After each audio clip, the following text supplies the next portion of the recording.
energy that will help, energy that will be challenging and outcome. And of course, underneath it all, I always like to take a peek. We have the Hermit card.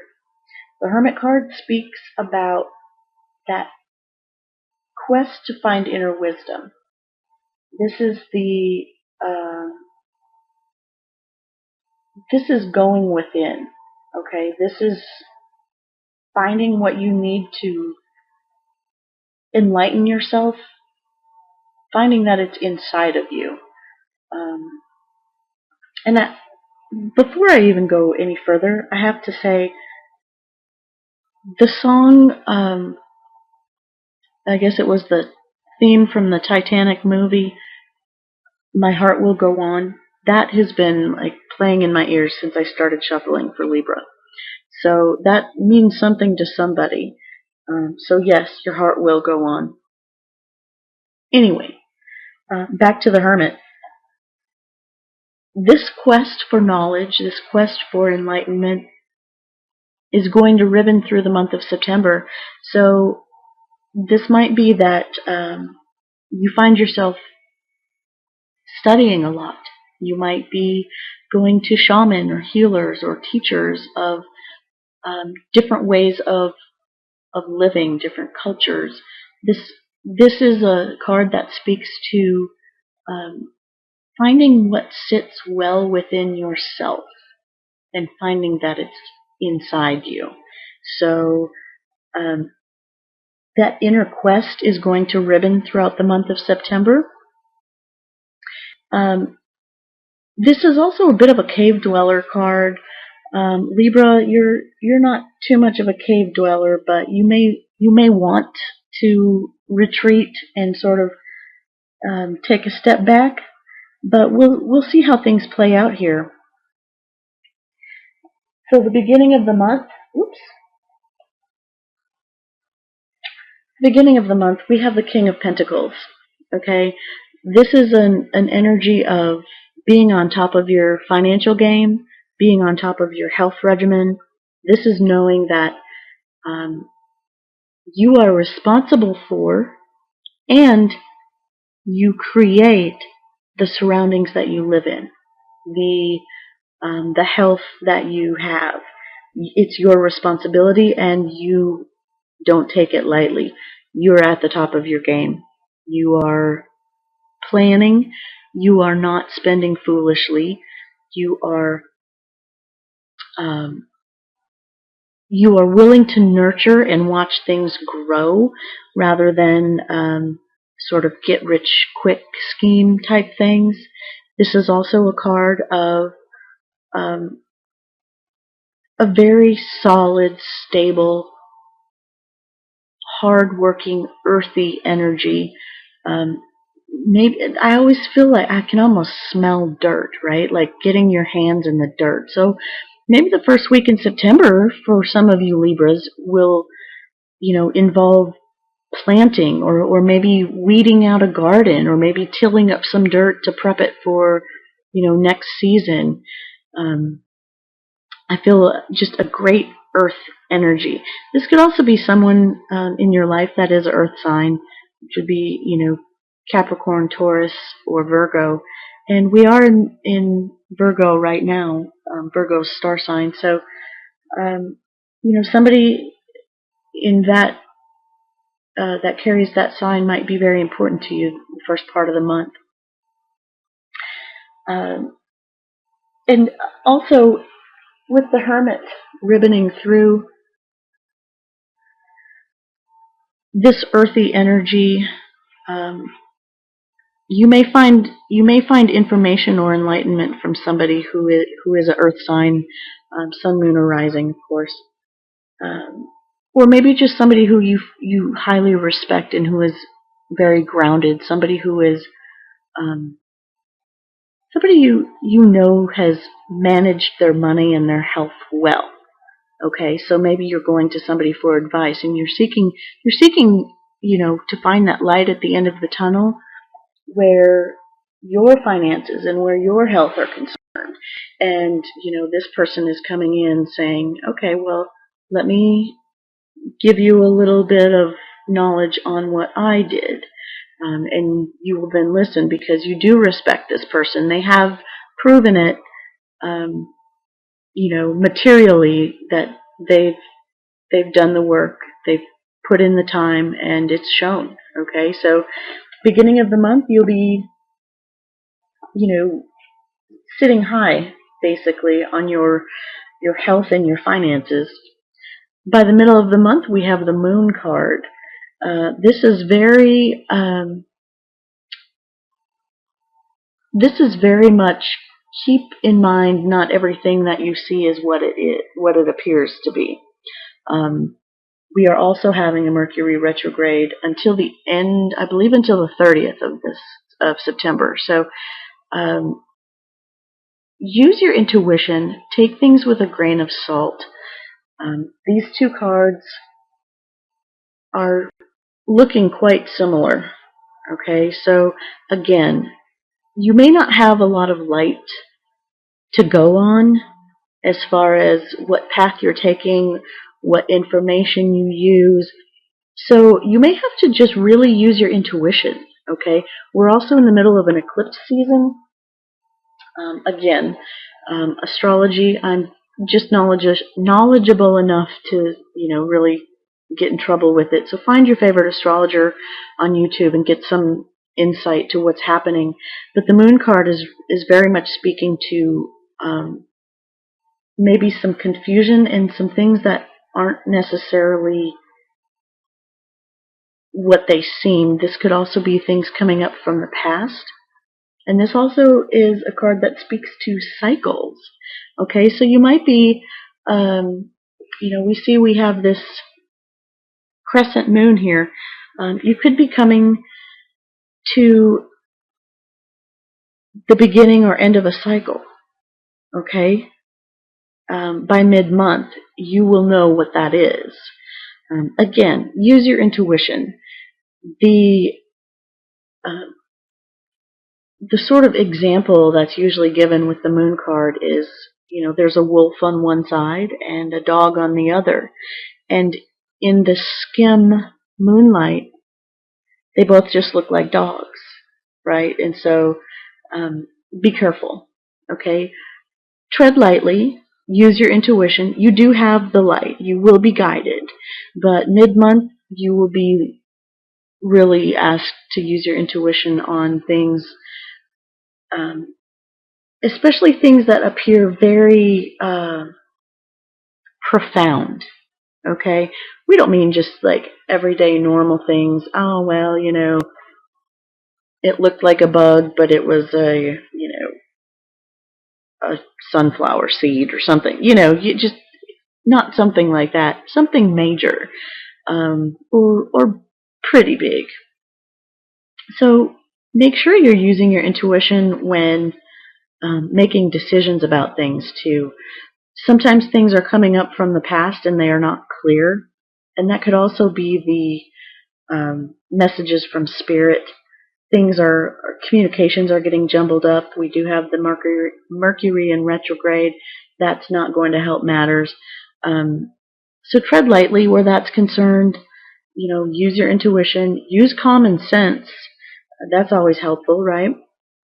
Because by the end of the month, we have a very transformative death card. This is one of my favorite cards in this deck. This is a card that speaks to an ending that just had to end. Okay, there's no getting around it. The death card ends something that needed to end, and in order to get this new beginning, everything had to be cut. Everything had to be severed from this situation, whatever it is.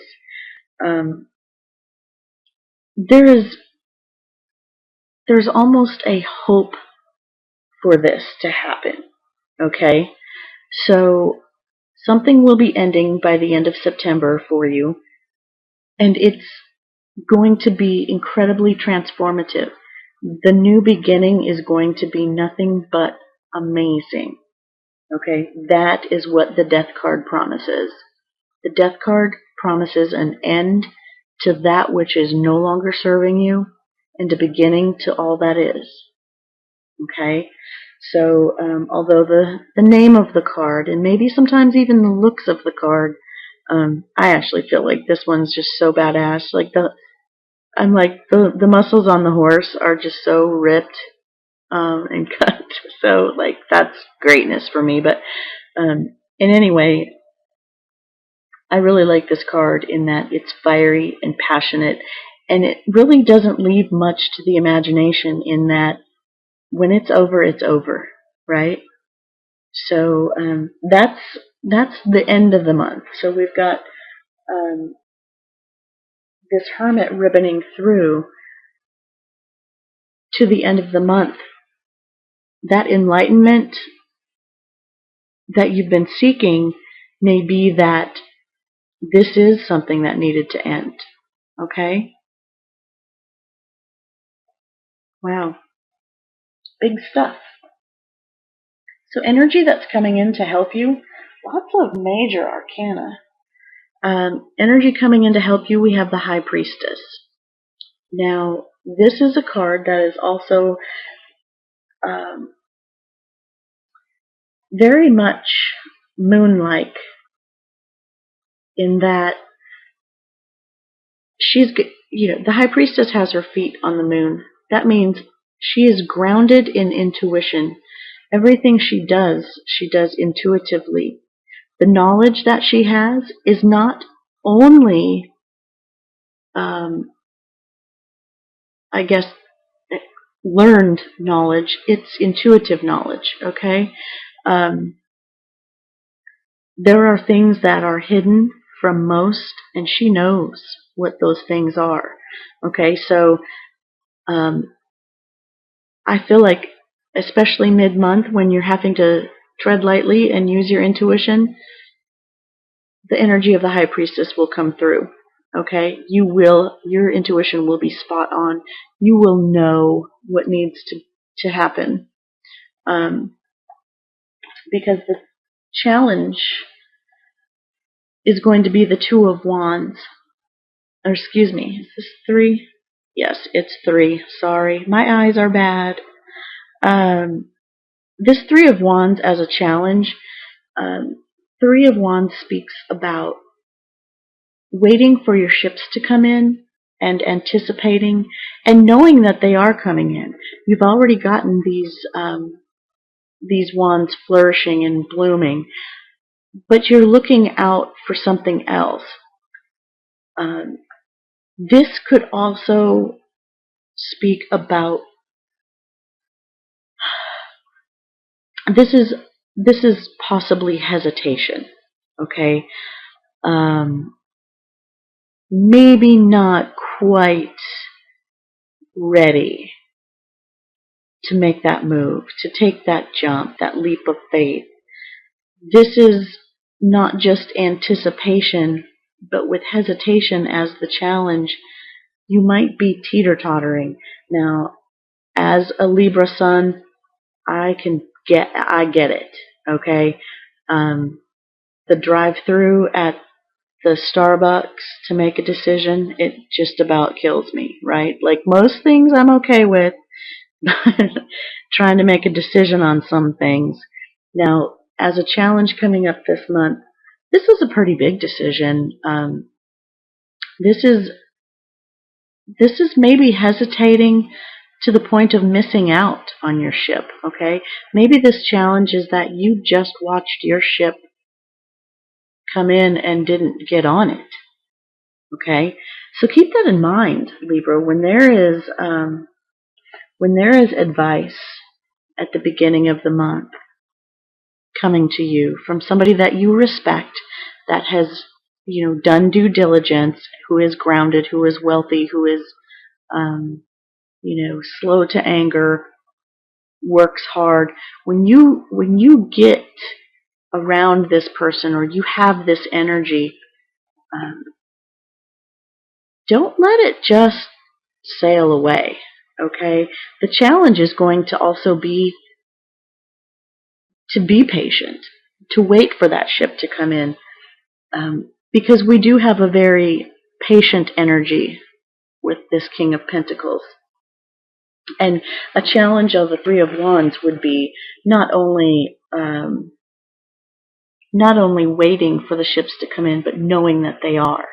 Okay, that inner knowing that the High Priestess will definitely help you out with. And again, you're educating yourself. You're finding enlightenment. You're finding information. You're gathering knowledge. The challenge then is to wait. The challenge is to expand. The challenge is to rise to the occasion and actually expand what it is you're doing now. Because 3 is expansion. 3 leads to 4, which is solid. Okay, 3 is the expansion. So, what are we ending the month with? We have an outcome of 6 of Pentacles. We're ending this month with the energy of generosity, with the energy of discernment. We are, seeing that somebody's getting the gold coins and somebody's getting the dull coins, okay? But know that this guy is keeping enough coins for himself. He's not going to give everything away, okay? So how this is going to work out then is you will either be on the receiving end of some generosity, and you may be hitting the jackpot, so to speak, or you may be getting just enough. Also, you might be the one giving, okay? You may be incredibly generous with something or with someone, and maybe giving just enough to another. And that's okay. You aren't supposed to give to your own detriment, okay? The phrase giving the shirt off your back, yeah, that's great if you have another one tucked in your hip pocket, right? And I'm not saying don't be generous, but I'm saying don't give so much away that you no longer have gas money or you can't afford to pay your electric bill, or you know what I mean, right? Don't make it to the point where you've given everything away and you have nothing. So, this, I've always said, is the card of discernment. Decide who is getting what, if anything. Because if what you have is what you need to propel yourself forward, then you don't have anything to give at that time. Sometimes the generous offering that you have to give is that of time. Sometimes it is that of knowledge. Sometimes it is that of compassion. Okay? This isn't always a monetary generosity. Sometimes this is a generosity of love and of outpouring and of support. Okay? So know that you will either be on the receiving end and or the giving end of that by the end of the month.